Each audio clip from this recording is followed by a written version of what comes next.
Josh Guillory Show, your base for truth, common sense, and a good time.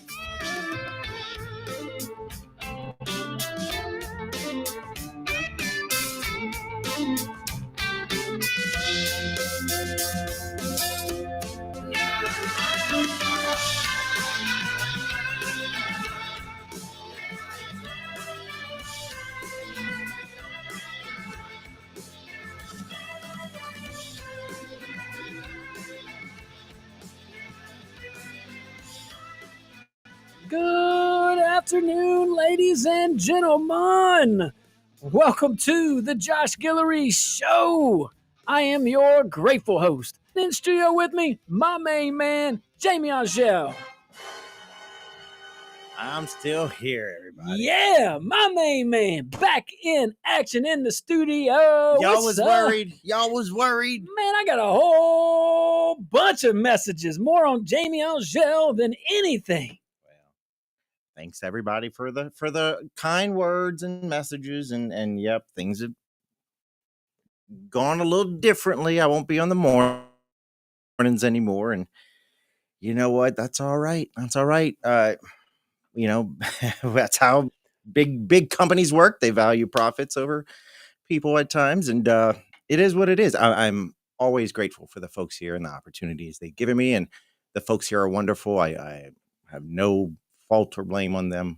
You know, corporations. Not the local folks. Not the local folks. Not the local folks. Well, very happy that this local company still has you and me as your friend. Look, now more than ever, it's important because, look, these big companies don't necessarily care about what we care about. You know, we like our local news. We like our local folks on the air, and they like to make money however they can. So, look, now more than ever, sponsor, support your local shows.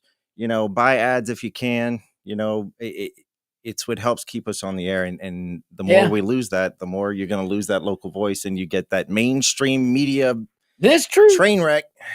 Yeah, because look, man, we're very blessed. You know, not everybody. I mean, I do work for a living. Not everybody has this opportunity. I call this my lunch break each day, and thank you to my staff and everybody working while I'm able to do this, because this ain't work. I'm just hanging out with the folks. Love it. But we're able to give that local flavor into our audience outside of Acadiana. We love you too. We appreciate you too. We give the national stuff too.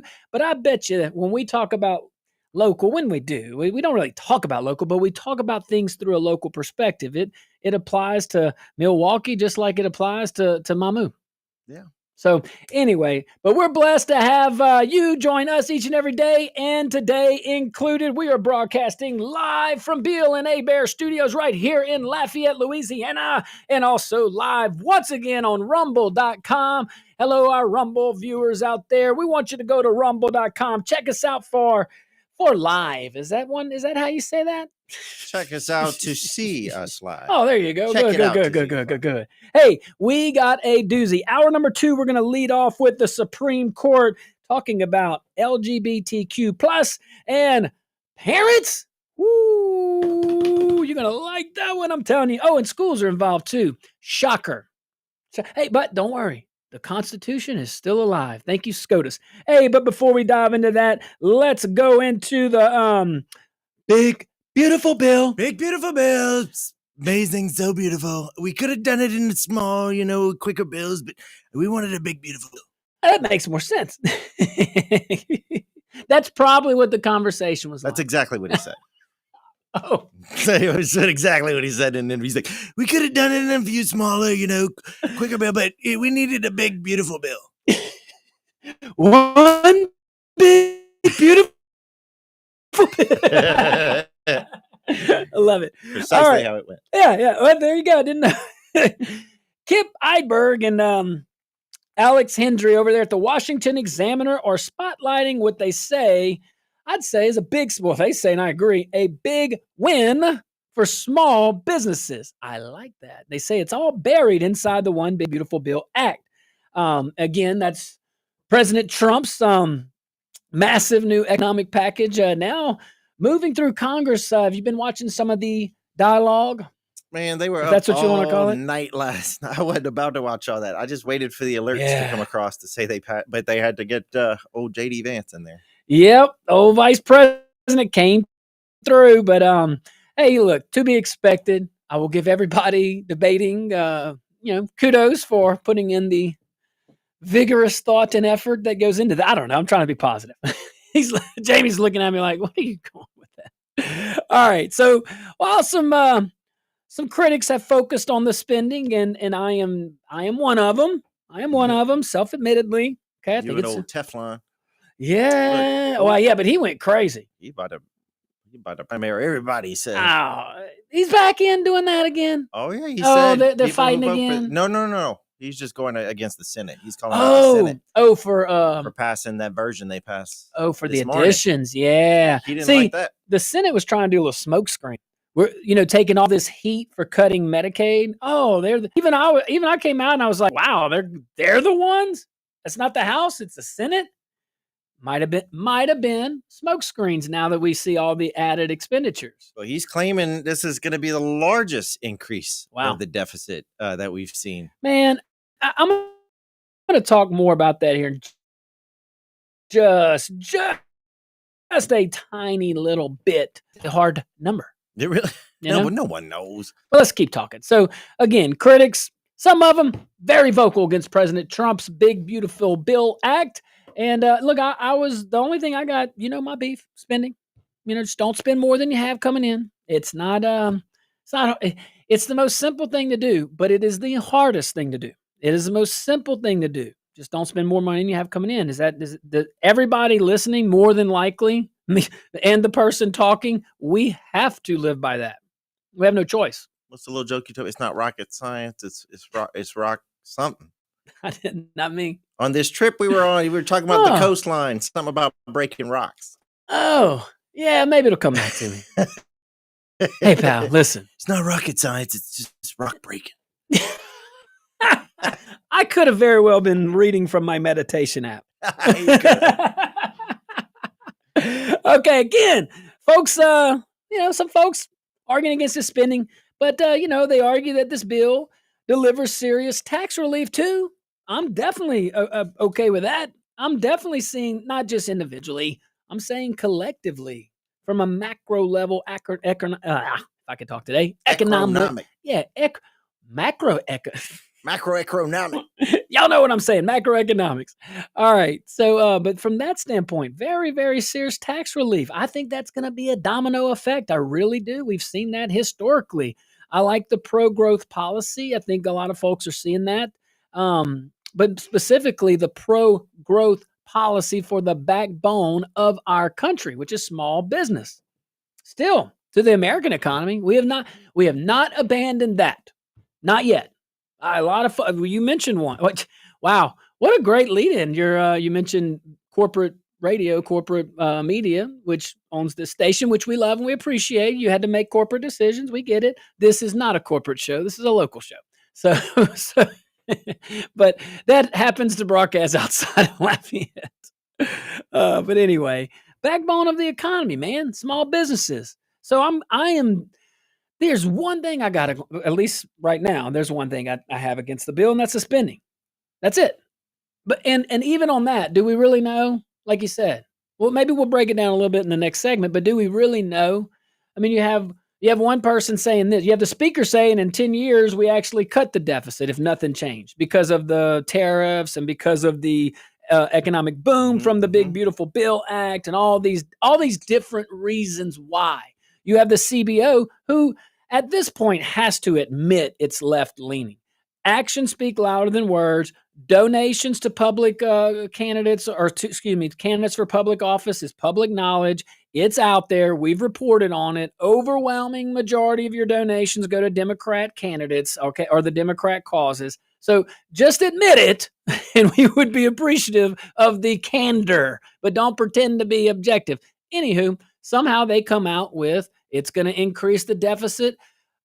Deficit this year would have a deficit spending. The bill would have deficit spending of up to $4.05 trillion. And then they come back, oh, no, it's $2.3 trillion. Oh, no, it's $4 trillion. Oh, it's not going to increase the debt. Oh, it's going to increase it. No one knows. And then you have the media, 21% of America. Let's just talk about where we're at, guys. This, again, local radio, why this is important.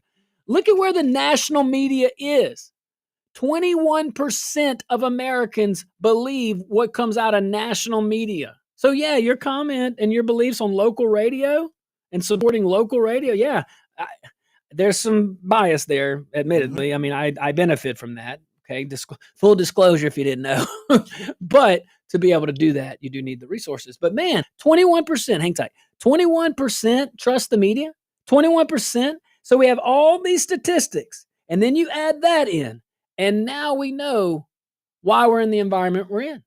Yeah. Think about it. All right, guys, stick around. We will be right back. We're going to continue this dialogue and so much more.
Welcome back to the Josh Guillory Show, broadcasting live from the Bill and Abe Studios right here in Acadiana. Am I good, Madam Associate Producer? Thank you, thank you.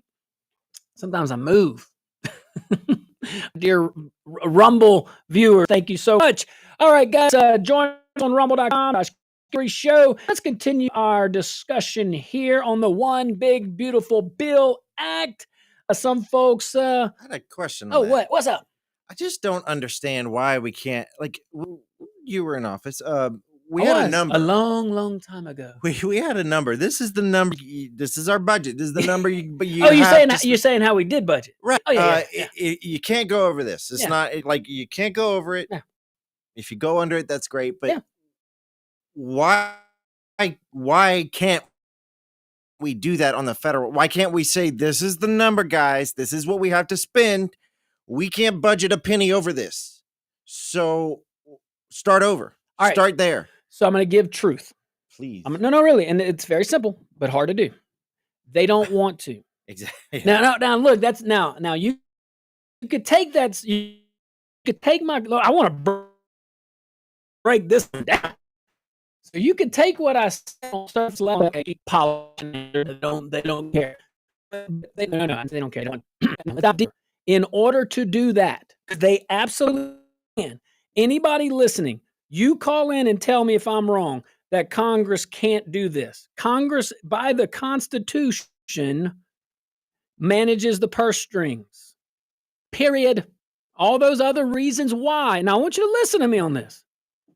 All those other reasons why it can't happen are not constitutional based. There's nowhere in the Constitution that talks about a reconciliatory process. There's nothing in the Constitution that talks about the Armed Services Committee or whatever other committee you want to talk about. Matter of fact, there's a whole bunch of our federal government that ain't in the Constitution. But there is this thing called the necessary and proper clause in the Constitution that says the executive branch can do anything it needs to do legally, constitutionally, legally, in the frameworks of the to get whatever the legislative action calls for. So whatever that means. So that would cause, and then the Congress stepped in and said, we're going to give you a whole bunch of agencies to do that stuff too. All right. So now we're at the very simple concept of they don't want to. They don't want to. Now, no reasonable person can blame them. This is like assassination type level stuff, okay? I'm not joking. I'm not being extreme. Do you know how many people, listen, at the local level, I mean, this tiny little operation, $707 million, okay? 2,200 employees. That's big. I get all that stuff, but it's not nearly the federal government. Do you know how many people I had to piss off to balance the budget? 4 years in a row.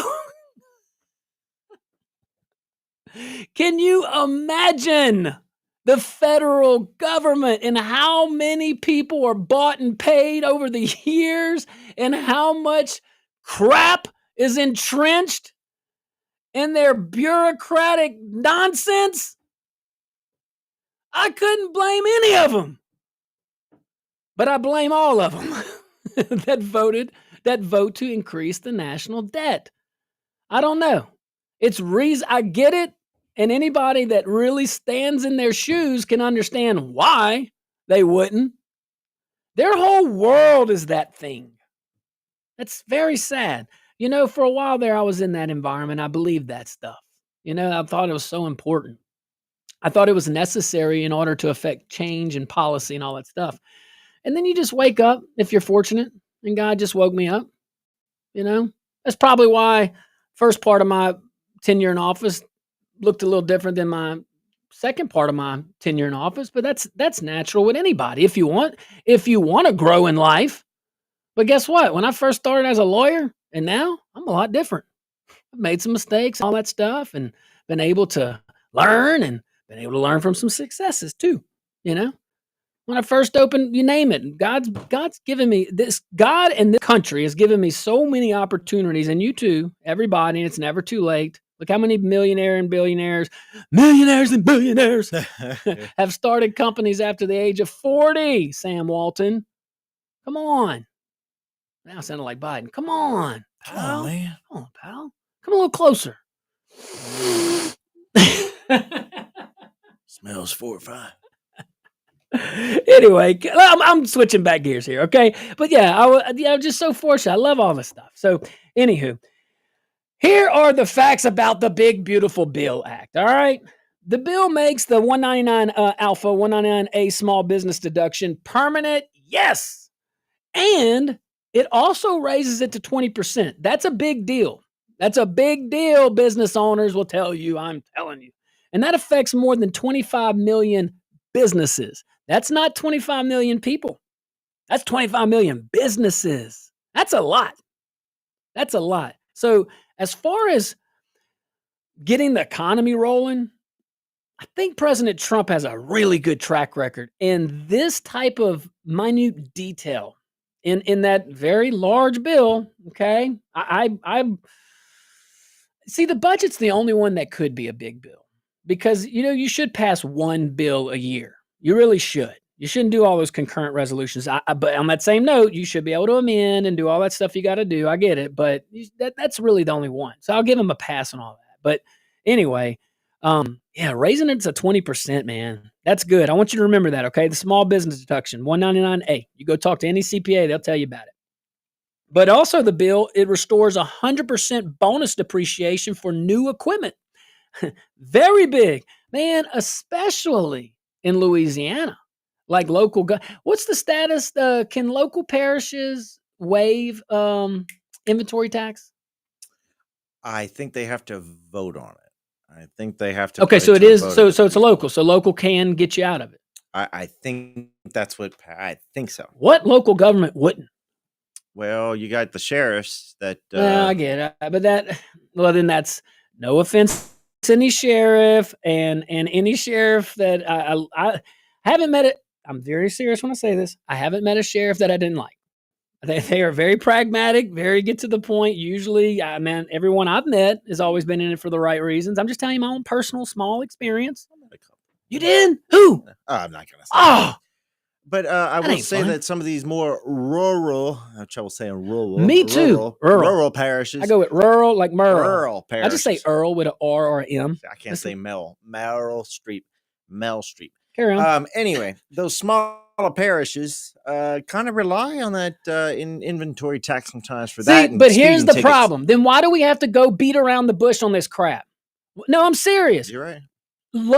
This is another reason why federal income tax shouldn't be a thing. State income tax shouldn't be a thing. Okay.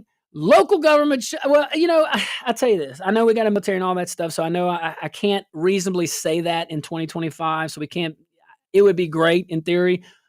Let's agree with this. Federal taxes should be lowered dramatically and lowered the most and the most significantly and the most urgently. Then state, and then you wouldn't have that problem. You wouldn't have local governments having to have their people do all this crazy stuff just to lower their taxes or fund needed infrastructure projects. Let's get our stuff together, Louisiana.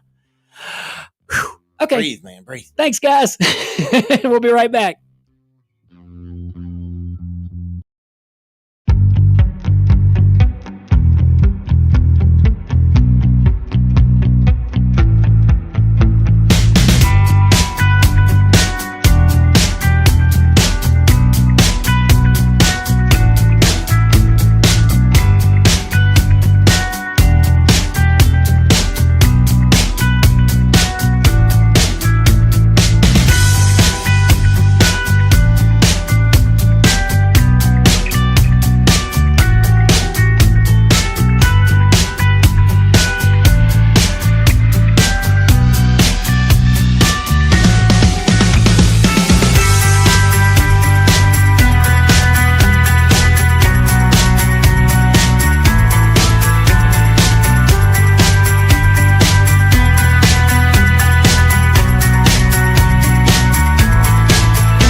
Welcome back to the Josh Guillory Show, broadcasting live from the Bill and Bear Studios right here in Lafayette, Louisiana. We're also broadcasting live on rumble.com. Go to rumble.com. Check us out, the Josh Guillory Show. All our viewers out there waving to you, appreciate you. And my favorite time of the whole show, Jamie Angel, and that's the phone lines, 232-1542.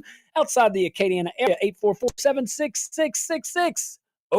07. Let's go straight to the we got some messages on the app chat. Let's see here. Go ahead. Yeah, Kill Switch says, good afternoon, gentlemen. Afternoon. Someone needs to push Rand Paul down a deep well with no bucket. He is a useless. Kill Switch. Come on, man. That's violent.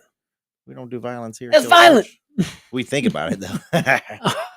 Jamie. What? Let's go to Jerry. Jerry, thanks for calling into the Josh Guillory Show. What you got today, my man?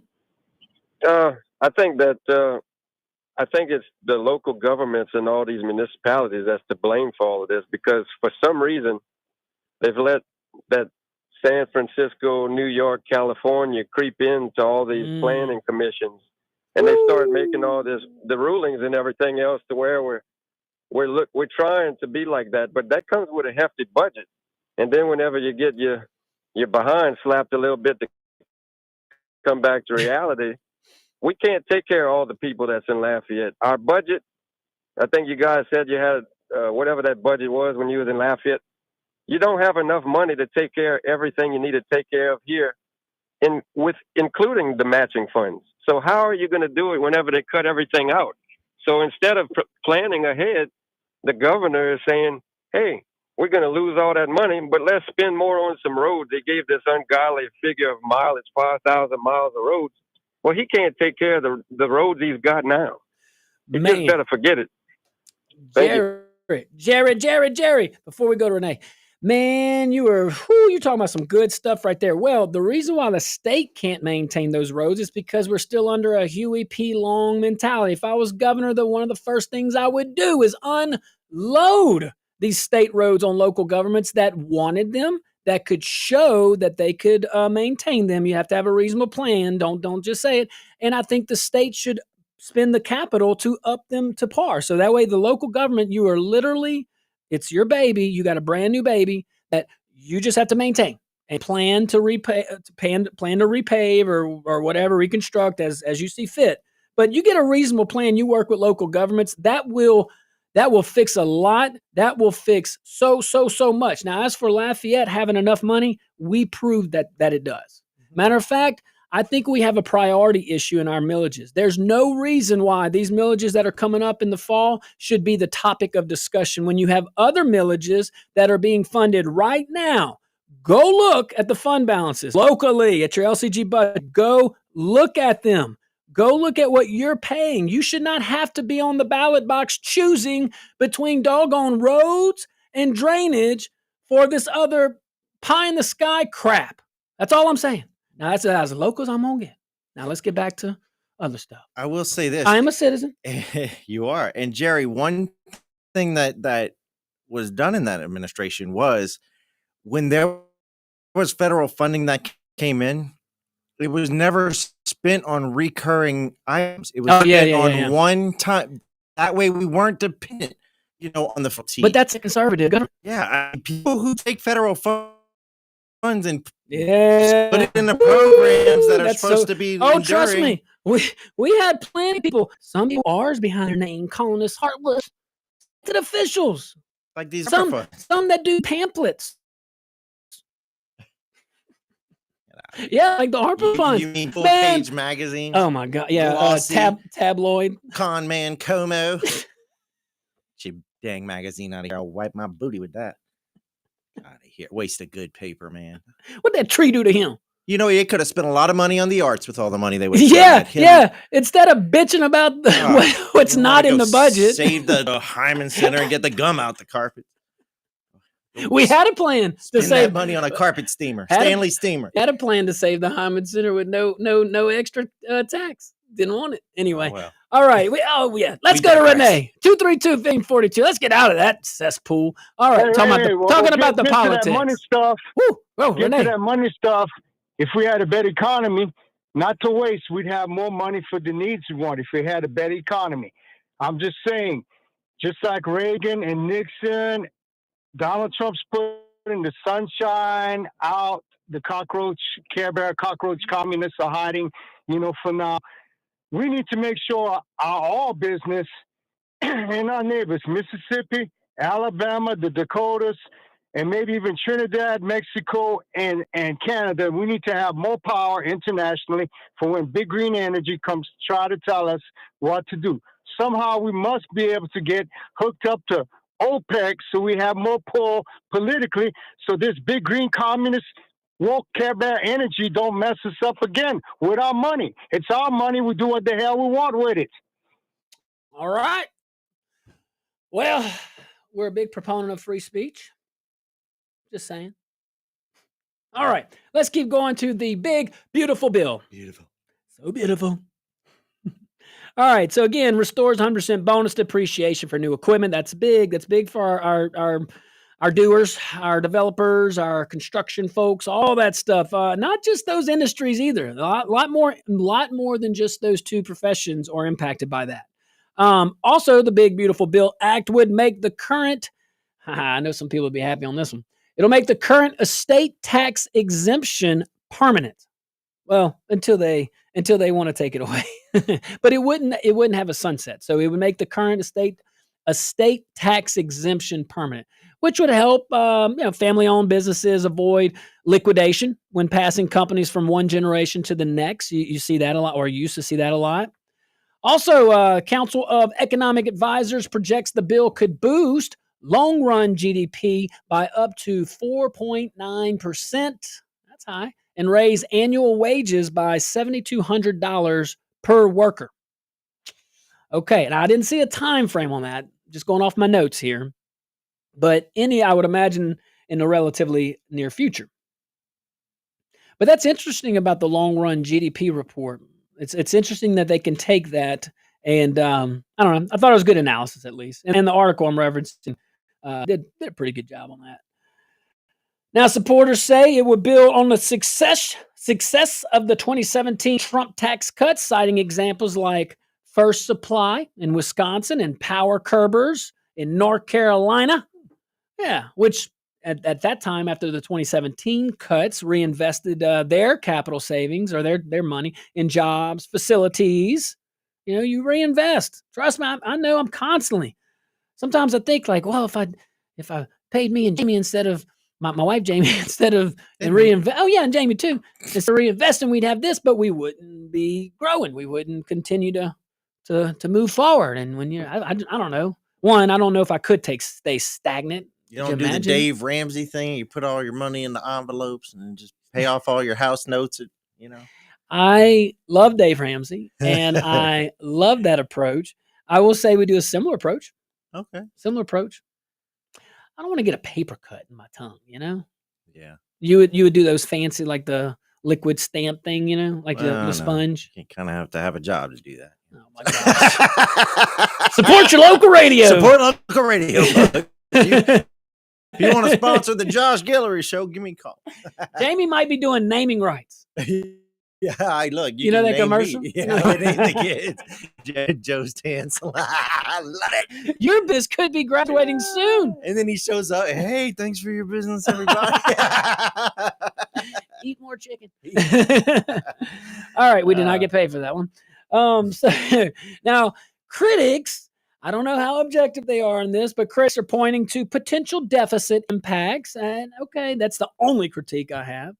And then we go into these estimates. Remember us talking about that in, I think, segment 1 about what the heck is the projected impact? What does this look like in 10 years, 5 years, 1 year? I mean, it's hard to get. Well, that's the thing. So you got estimates ranging from balanced. You got some of those reports, although over 10 years, one report, I think what the speaker had mentioned, possibly, or someone, it's not the speaker, someone, said we would be at a $200 million surplus over 10 years. So let's just go with balance to $200 million surplus over 10 years to a $4 trillion shortfall this year, which would be at least a $4 trillion deficit in 10 years. Probably, at least 40 if you do simple math. Has anybody gone? Which is stupid. Has anybody gone back and looked up what they said last year around this time and compared it to what they're saying, and maybe the year before that? And before, yes, but definitely last year. Last year. I bet the numbers are radically different. It's so goofy. Yeah. Man. Has anybody ever checked their forecast? That's called campaign math. Yeah, exactly. Selective. When is the 10-year forecast? When you go 10 years, and when has it ever been accurate? It's like Plan Lafayette. Oh Lord! Yeah. Oh God! Anyway, all right, guys, stick around. I thought we weren't talking about that anymore. Right, my bad. All right, we'll be right back.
Welcome back to the Josh Guillory Show, broadcasting live from the Bill Bear Studios right here in Lafayette, Louisiana, and your local hometown lawyers, Bill and Bear.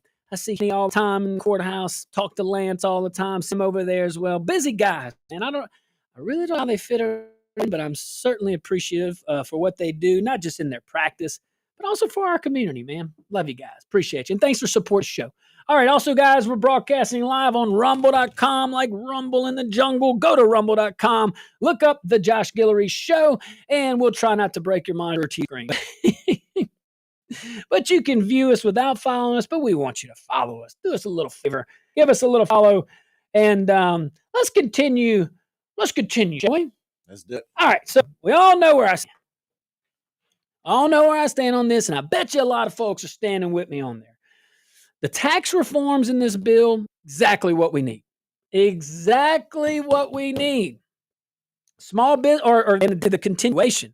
But those changes, 100% bonus depreciation for new equipment, that's a big deal. The 199A small business deduction, permanent, making it permanent, and then raising it to 20%. All good. All reforms that we needed or extensions. In some case, extension and reform. Small businesses are the heart of our economy. And when you let them reinvest in people, in themselves, in operations, they will deliver. That has been proven. I'm telling you, I do it I'm not blessed to do it every day, but a large part of it, large part of my days. And I'm appreciative. Small businesses, they're the ones creating jobs, not the government. The government can support by just doing what the government needs to do. Matter of fact, if government just do what government's supposed to do and get the hell out of the way on everything else, like literally everything else, you'd be all right. You might be surprised what the local folks could do. You may, wherever that is, from Cambridge to Alexandria, wherever, you may be surprised what the folks can do. And if one local society wants to have some different rules than another society, cool. It's what we call freedom. If you don't, and the good part about conservative philosophy, like that, meaning you want to be a liberal town, go be a liberal town. I just want to live there. You want to be a conservative town? Now you're talking my type of ideology. But how much easier is it for me to pack up and leave 20 miles down the road, or I got to go to a whole nother state to experience a different culture, a whole nother different part of the region? And when we have big government mentality and big culture, big government dips into big culture or makes a big culture and all that stuff. Well, there you go. Broad brush, domino effect, all the things. But we will reinvest in ourselves if you let us, government. I can spend the money on me a hell of a lot better than you can. And so can everybody else. And if you give us more of what we earn, we may surprise you at how much revenue you get. See, politicians forget, and some Republicans too. Raising the tax base gets you to where you want with more, I'll use your word, sustainable, more sustainability and resilient. Raise the tax base, not the tax rate. Go. With a state of missed opportunity. Gosh. I mean, you and I were driving down the beautiful Louisiana coastline this weekend. Oh my gosh. Absolutely gorgeous. Look, I mean, serious. Say what you want about, Holly Beach and all, but it's beautiful out there. That one part. How is it that we can spend billions of dollars to build a natural gas plant on the water, like basically on the beach, but we haven't tapped into the tourism economy? Like, why aren't we building? Why is it that you have to go to Bay St. Louis and Biloxi and Florida for all this, and Texas, but we have this beautiful stretch of coastline? We're not doing anything with it. On that note, the government likes to study. Study. But there is some good things to study. History, that's a good thing. I like to study real things that are that affect real life and real world. I'm not a fiction guy. I mean, I appreciate it. And, my fiction, I get in TV. I just don't read it. If I'm going to read something, it's going to be real. I'm going to learn from it. That's my cup of tea. anyone interested, not every, but anyone interested, whether you're in office or not, but definitely if you're in office, especially at the state level, you should really study why Disney World went to Florida. I've always wondered that. And because they have marshlands, we have marshlands. They had to reconstruct an entire, the infrastructure. Not only did they create another city, they created a city in a swamp. Yeah. Okay. Does that sound familiar? And actually, the land that and I'm not a geologist, an engineer, I don't know where to dig or build any of that stuff. Okay. But I do know that they can do marvelous things with their education, and I am fascinated by it. Okay. The city of Venice. Look at this with the technology that they had when they built it. Come on. 1,000 years ago.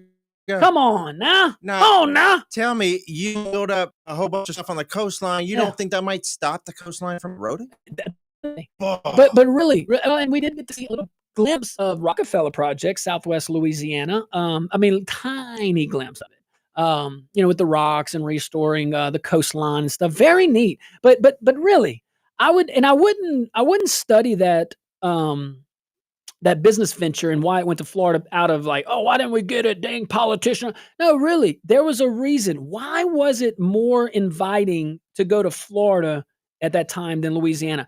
I don't know that answer, but objectively, we should study that. I would imagine it has to do with our political climate at the time, or maybe some policies, regulatory, or could it be the infrastructure? But it can't be infrastructure because they went there. Go for it. They formed basically a board that had complete autonomy over that land. What they basically got to do, and we saw this recently with the whole fight between DeSantis and all. But they had complete autonomy. It was basically their own country. That's why they chose. If you could turn this swamp into something that brings the state revenue, do whatever you want. You got autonomous. Just don't hurt anybody. Yeah. All right, guys, stick around. We'll be right back. Hour number 2, man. We're gonna talk about LGBTQ+.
You're listening to The Josh Guillory Show, your base for truth, common sense, and a good time.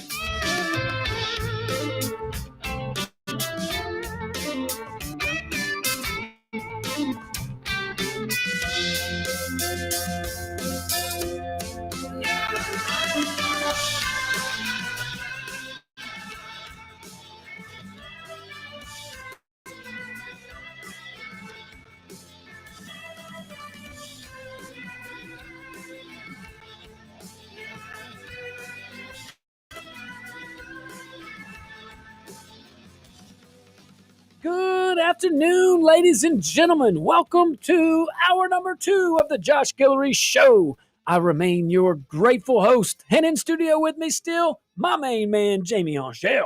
That's me. Bing, bing, bing, bing, bing. Hey, and to answer Miss Connie on Rumble, What's up, Miss Connie? I am leaving the morning show, but I'm still going to be here in the afternoon, so Yeah. make sure you tune in, support us in the afternoons. Still my main man. That's right. Let's do it. Producing plus Well, and everything in between. many titles. Many titles. Many titles. All right. You want to talk about oh, by the way, Jamie and I are broadcasting live from the Bill and Abear Studios right here in Acadiana. So let's see here. Thomas Smith at Fort Worth LLC is reporting that the U.S. Supreme Court, you heard of those guys? Yeah, should we let folks know we're on standby for the Diddy verdict? For the Diddy verdict? For the Diddy, they Yeah. got a partial verdict. They couldn't come to a decision on the racketeering stuffs. Ooh. But on the dirty, nasty, The freak-offs. the freak-offs and all that, we hope to hear some sort of something soon. We'll let you know. Man. Breaking news. Should I get the breaking news music ready? You should. You should. Man, ow. So the Supreme Court has ruled 6-3 that parents have a constitutional right to opt their kids out of public school classes that include LGBTQ themes. And they sided with Maryland families who had filed the lawsuit, said that curriculum that the public school was using violated their religious beliefs. Okay. The decision reversed a lower court ruling. So there was a lower court. I don't know if it was the trial court or the appellate court or both, but a lower court's ruling that sided with Maryland, said, no, parent, I don't care if you have a religious dispute. You have no say-so. Your children must abide by the curriculum, or they don't, I assume, don't pass whatever the grade is. So that's what the lower courts rule. And they sent the case back. So the Supreme Court, and they'll do that oftentimes, they'll give instructions. That we call that a remand. When they send it back, they remand it back down to the lower courts. And they gave instructions to determine how the opt-out policy should be implemented. So, and we'll possibly talk about that. So, well, let's just dive in. There was no opt-out. Originally, there was. So the case came from Montgomery County, Maryland, if you want to look it up.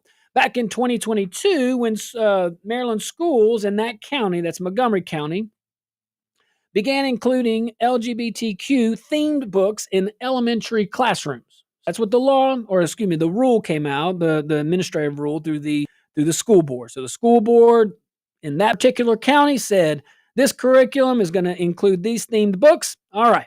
So the school district originally, and here's where the kicker, if they would have kept this in, they would have been okay. The district originally did allow for opt-outs. So you could go, hey, by all means, you are a county. Your folks elected, they're elected officials to make those decisions based on the societal norms of the county. Great. But those societal norms could infringe on some protected rights and liberties, one being in the First Amendment with a free exercise clause. So we have religious liberties in our country. Very good ruling, very commonsensical, if you ask me. But they originally allowed these opt-outs, but then they revoked the option. Why? I mean, why? No harm, no foul.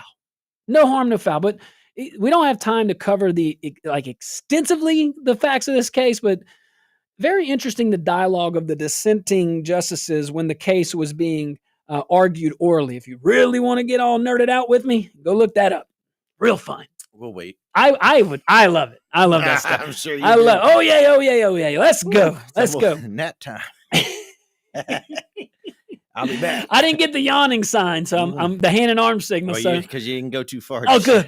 That's good. So, they revoked the option. Obviously, that sparked a little heated debate in the district.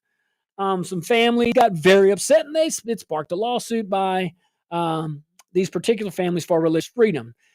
Very interesting that the court honed in on religious liberties, religious freedom, the free exercise clause. That is the argument that the plaintiffs, the petitioners, the families argued. There's a case called Troxel versus Granville that gives parents the fundamental right to raise their children. I was very curious to see if the court was going to go that route. They didn't, and I'm glad they didn't, because not to get too much in the weeds in Troxel, but the court, in a very rare instance, painted very broadly in their ruling. They applied a fundamental right to a very broad class. I'll leave it at that. Very rare that they do that. They're usually more specific. If anything, they punt it, kind of like they did in this case a little bit. They punted it back to say, hey, look, you got to put an opt-out decision or an opt-out clause or provision in your rules. And we're not determining that. We're going to remand that back. That's your baby. You figure that out. It's basically what the court said. And that was a good ruling. Now, here's my question. How can three justices dissent in that? I'm just saying, if you have now look, I'm genuinely asking, objectively asking, because to me, if you have a bona fide, because the test legally, because see, if you go, it violates my religious beliefs, okay, therefore it's a violation of the First Amendment, that's a no-brainer. How could you not? Yeah? They need Jesus. That's what they need. Oh, but I mean, but there's different types of tests. There's different types of tests that the Supreme Court could use. They have case law to determine whether or not, as long as the belief is genuine, case law before the Supreme Court jurisprudence says, as long as it's a genuinely held belief, if it is a genuinely held religious belief, doesn't have to be popular, doesn't have to be voluminous.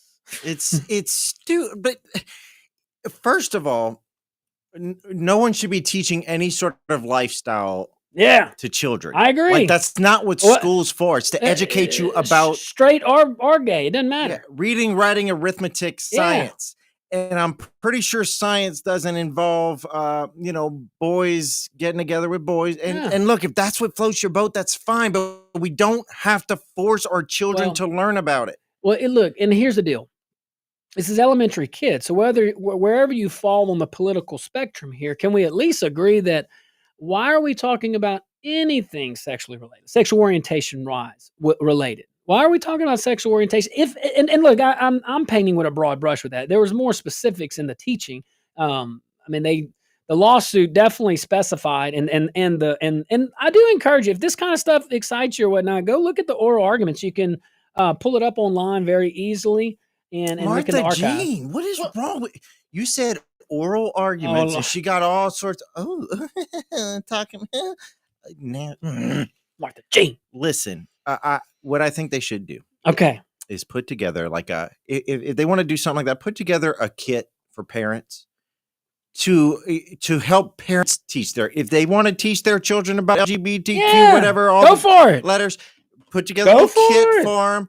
Here's the tools to help explain this to them. If they don't, parents, here's a kit to talk to your kid. Why? But let them parents do it. Why? Government shouldn't be involved at all. But I'm just saying, give them the scientific facts. Let them figure it out. Why is that government's role? That ain't government's role.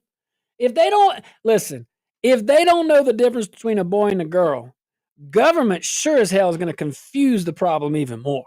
Liberals like their programs. They like their guidebook. They like their guideline. They like the steps. They like their pronouns too. Wow. The J and Jim.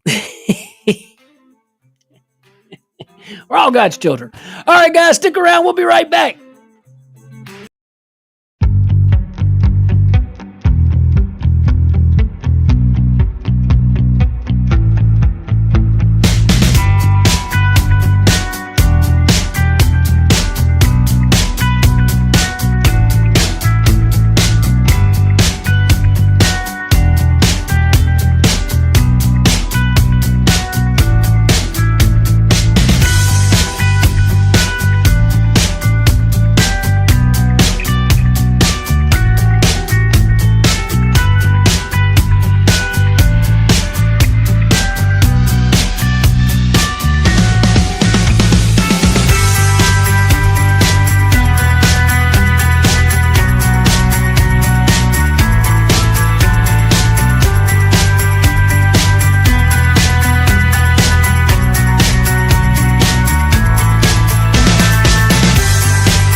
Welcome back to the Josh Guillory Show, broadcasting live from the Bill and Abear Studios right here in Lafayette, Louisiana. Bill and Abear, your hometown lawyers.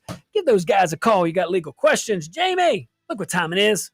It's time for some high-level analysis. And let's get right back to it. Smoke 'em if you got 'em. Justice Samuel Alito wrote for the majority of the court. Now we're talking about the LGBTQ case, and really, it's more of a religious liberties case than that. But that's how the headlines are calling it over there in Montgomery County, not Alabama, Montgomery County, Maryland, and I don't think Montgomery, Alabama is a county. In Maryland, the school board or officials there said that, we're going to have this LGBTQ program in our curriculum. Let's just stop right there. Can they do that? Absolutely, they can. It's not prohibited by the Constitution. Matter of fact, it's empowered by it in this sense only, that local governments, local officials can dictate those kind of things. Okay, great. However, they can't dictate those things to a level where it infringes on your constitutional rights. And parents of these particular students at this specific case said, you know what? We think this is unconstitutional. We have a First Amendment right. And in that First Amendment, one of those rights, very, very pivotal to our country, religious liberties, and specifically the free exercise clause. And you could argue, no, it's just definitely free exercise clause. It doesn't allow us to exercise our religious practices openly. And you could argue establishment, because it does endorse maybe a religion over another, or endorses no religion over religion. You make the arguments. Regardless, religious liberty is something we can all grasp our minds and arms around. So the lower court said, yeah, that's fine. You're good, Montgomery. Y'all go on ahead now. Now, when the Catholic priest comes in and starts teaching on the catechism, I don't want to hear no nonsense. Oh, that might be a thing. Okay, yeah, I got you. Oh, it works one way. Cool. Understood. It's crazy. So the school began mandating these things, mandating LGBTQ-themed books, for example, in elementary schools, stuff like that. So Justice Alito wrote for the majority and said that forcing parents to choose, here's the key, forcing parents to choose between their faith and their kids' education violates the First Amendment. That's what the majority author wrote. 6-3. Conservatives one way, 100%, and liberals the other way. Now, the court ruled that schools must give parents advance notice of LGBTQ-related lessons so that they can withdraw their kids if they choose. Now, notice what the court's ruling, because if you look this stuff up, you may find some messaging boards or some social media posts or commentary or even news reports saying that the high court ruled against the LGBTQ plus community, bunch of bigots. No. Not what they said. Matter of fact, they said, go for it, man, whatever you want. Hey, you be you.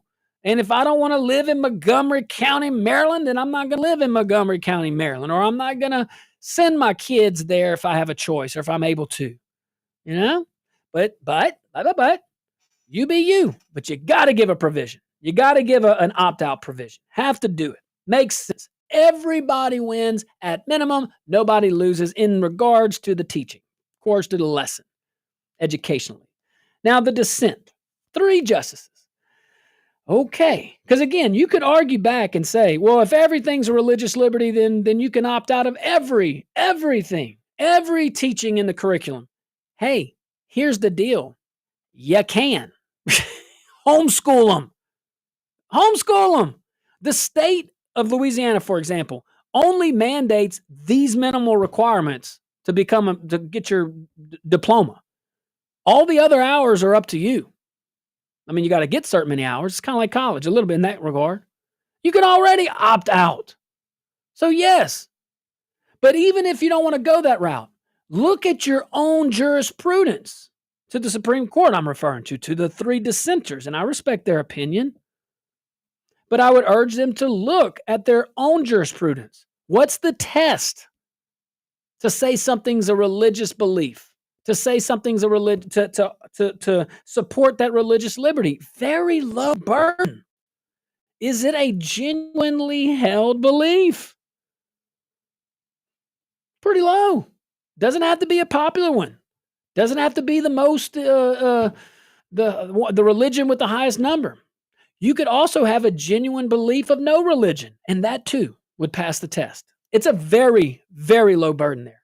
So when I say I don't understand the three dissenting opinions, I don't understand it legally. I don't see the dots. I think this was an emotional vote, in my opinion.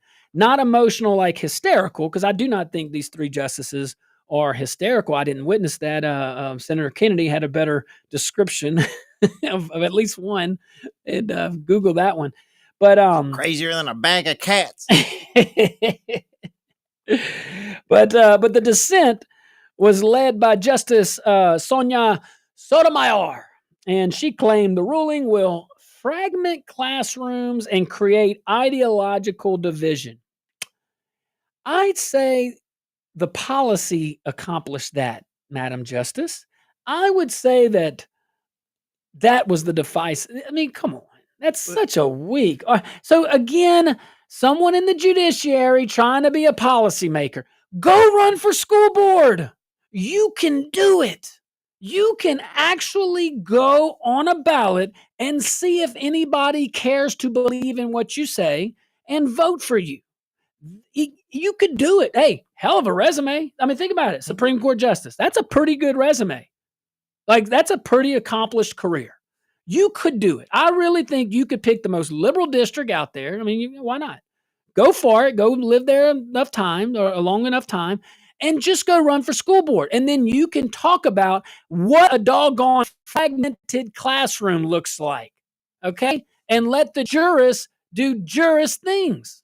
Well, here's a question they all think about. What if you have certain teachers that maybe don't subscribe to that logic and refuse to, or just say it violates their religious liberties. Just say that. But that refuse to teach it. What are you going to fire them? Or are you not now violating their rights?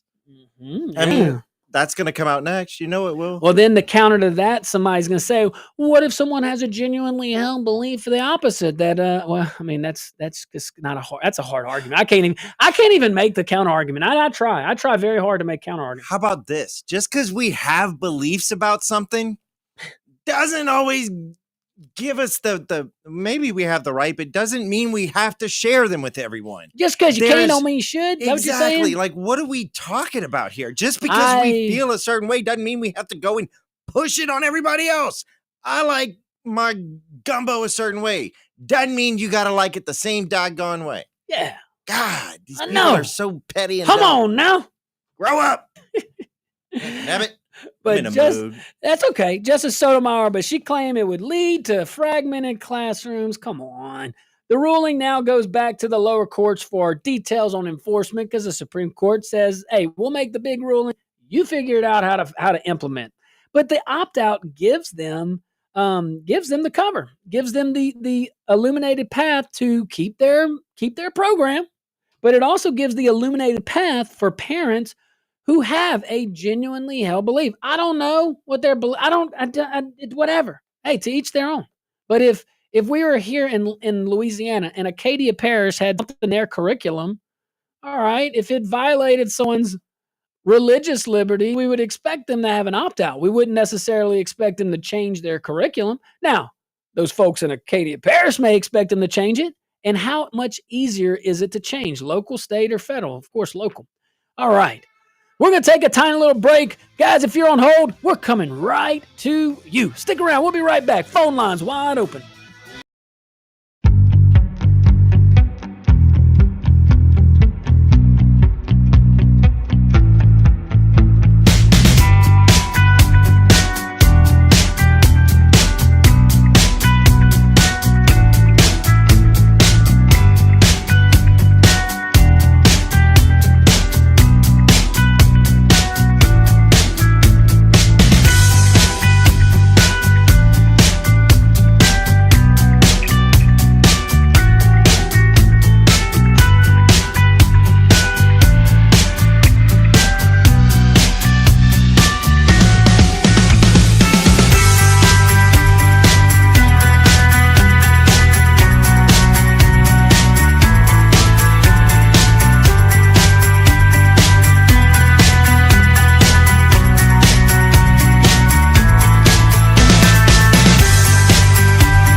Welcome back to the Josh Guillory Show, broadcasting live from the Bill and Abear Studios right here in Lafayette, Louisiana. Your hometown lawyers. Give those guys a call. Bill and Abear, great attorneys here locally, your hometown folks.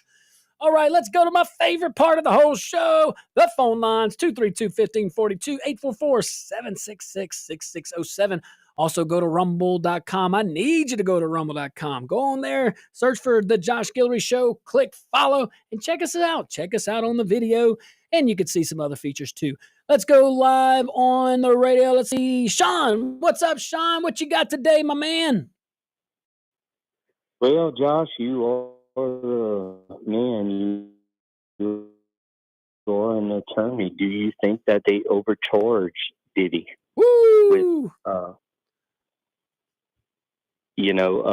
With being, I think it's a little heavy. There's no law against being a piece of crap sexual deviant, but as far as trafficking, I don't think they've proved that case. I was just talking to DJ Digital out in the lobby over there, and I didn't watch hardly any of the facts. So honestly, Sean, full candor, you probably know more about it than I do.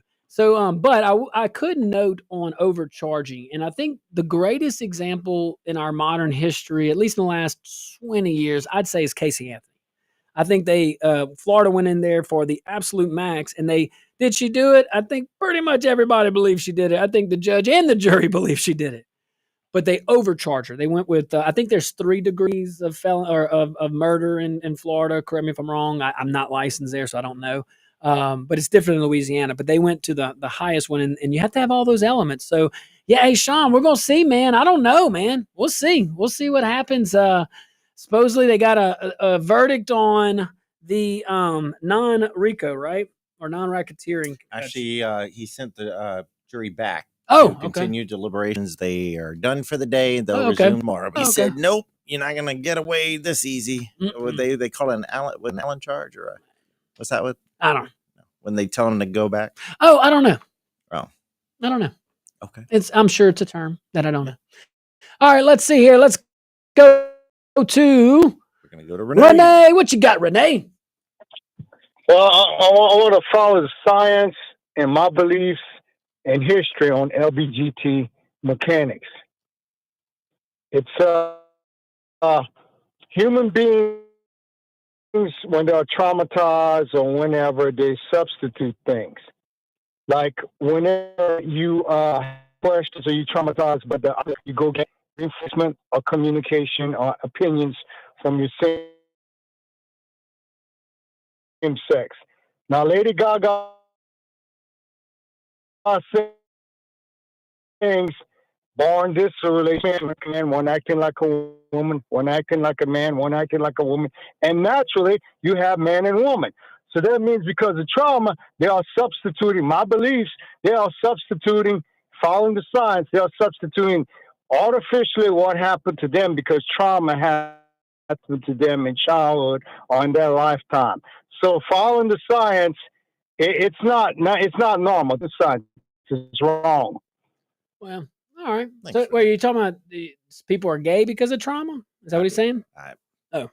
I'm not sure. I didn't connect the dots, but hey, freedom of speech is on. Hey, we got Tiger at Katie Apparel Court says, hi, Josh and Jamie. Hey, Tiger. All right, Tiger? Yeah. Over Acadia? Yeah. What's up, buddy? Yeah, man.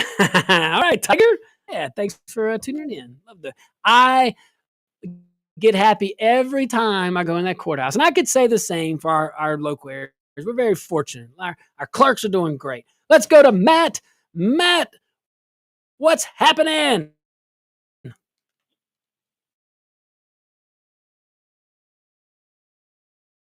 I try to follow what Renee was saying there. Maybe he should, or I'd be right. I want to know what happened to just plain old education. Yeah. If you want to go, if a person wants to, just standard education. Yeah. If somebody wants to, or if they want the habits of basket weaving throughout the entire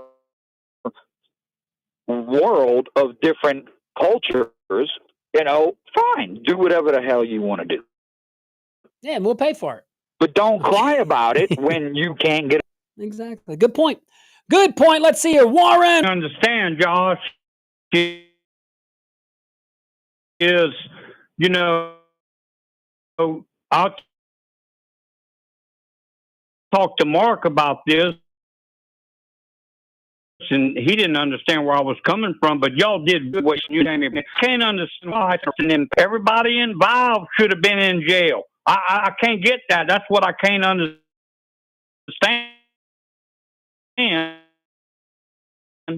But where was that video? Is that someone did? A book. It was a book. Yeah. Who allowed this to happen? That's awful. If it's true, Wait, it's awful. that's the content? Oh, no. Yeah, that was my understanding. That would be pretty extreme. That was my understanding. Say that. I think straight people would say it. Now look, we saw locally here in Lafayette, that school board had some here was absolutely considered and with parental guidance we did go. And I'm glad that was addressed. I don't know the case. If the case, and I'm right with you, Warren, but so people straight, it don't matter. All right, let's see here. All right, caller, what's your name? Who you call? Oh, I'm stunned by the last caller. Hey. What, bud? What you got? I was going to talk about the Diddy situation. Go for it. But, or whatever.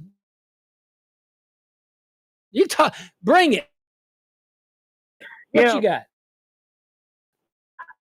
I think the greatest cause of craft first word when I was doing. If someone created this, it's like a big old cause and everything. You hear that all, and but that had already been going on throughout the history of mankind. Sex trafficking, human trafficking, the whole thing, the whole 9 yards. Yeah. No. I'll say I don't. History can prove saying yes. The awareness. I think the whole heightened awareness is a good thing. I think I don't know. I don't know where we're going. That the call ended, but I appreciate the thought. I'm not. It certainly is a problem. Yeah, it's happening for sure. But we didn't really talk a lot. Not seen by but well, they could have open. Maybe come in on.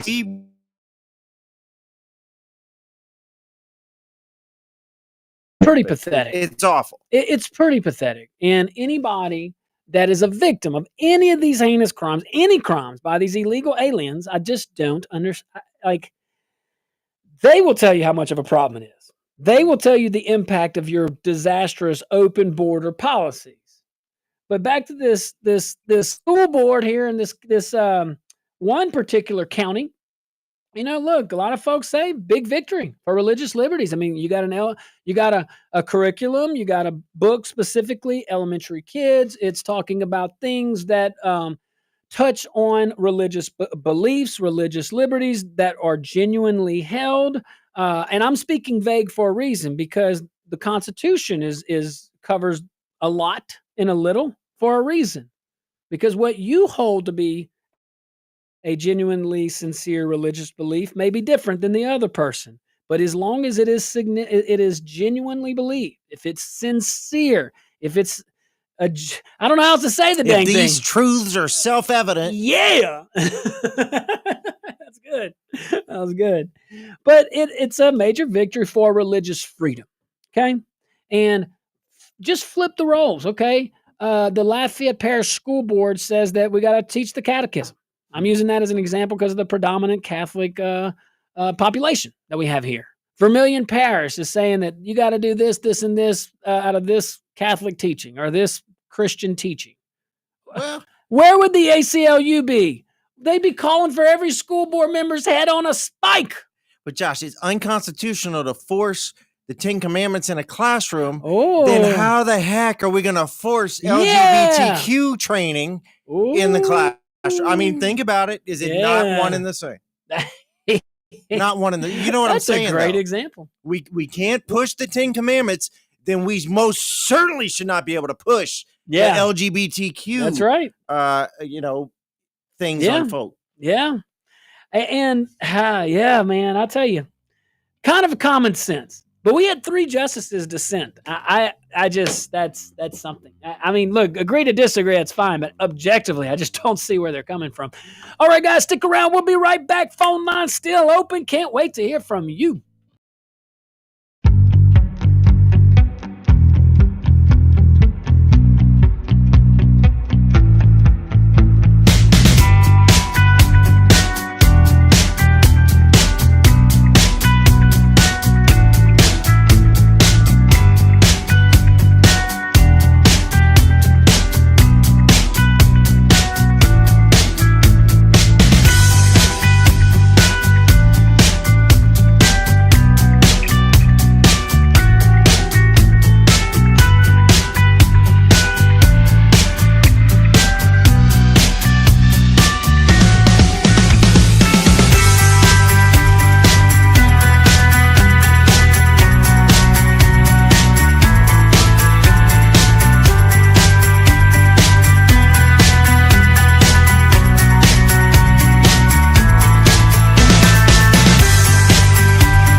Welcome back to the Josh Guillory Show, broadcasting live from the Bill and Aber Studios right here in Lafayette, Louisiana.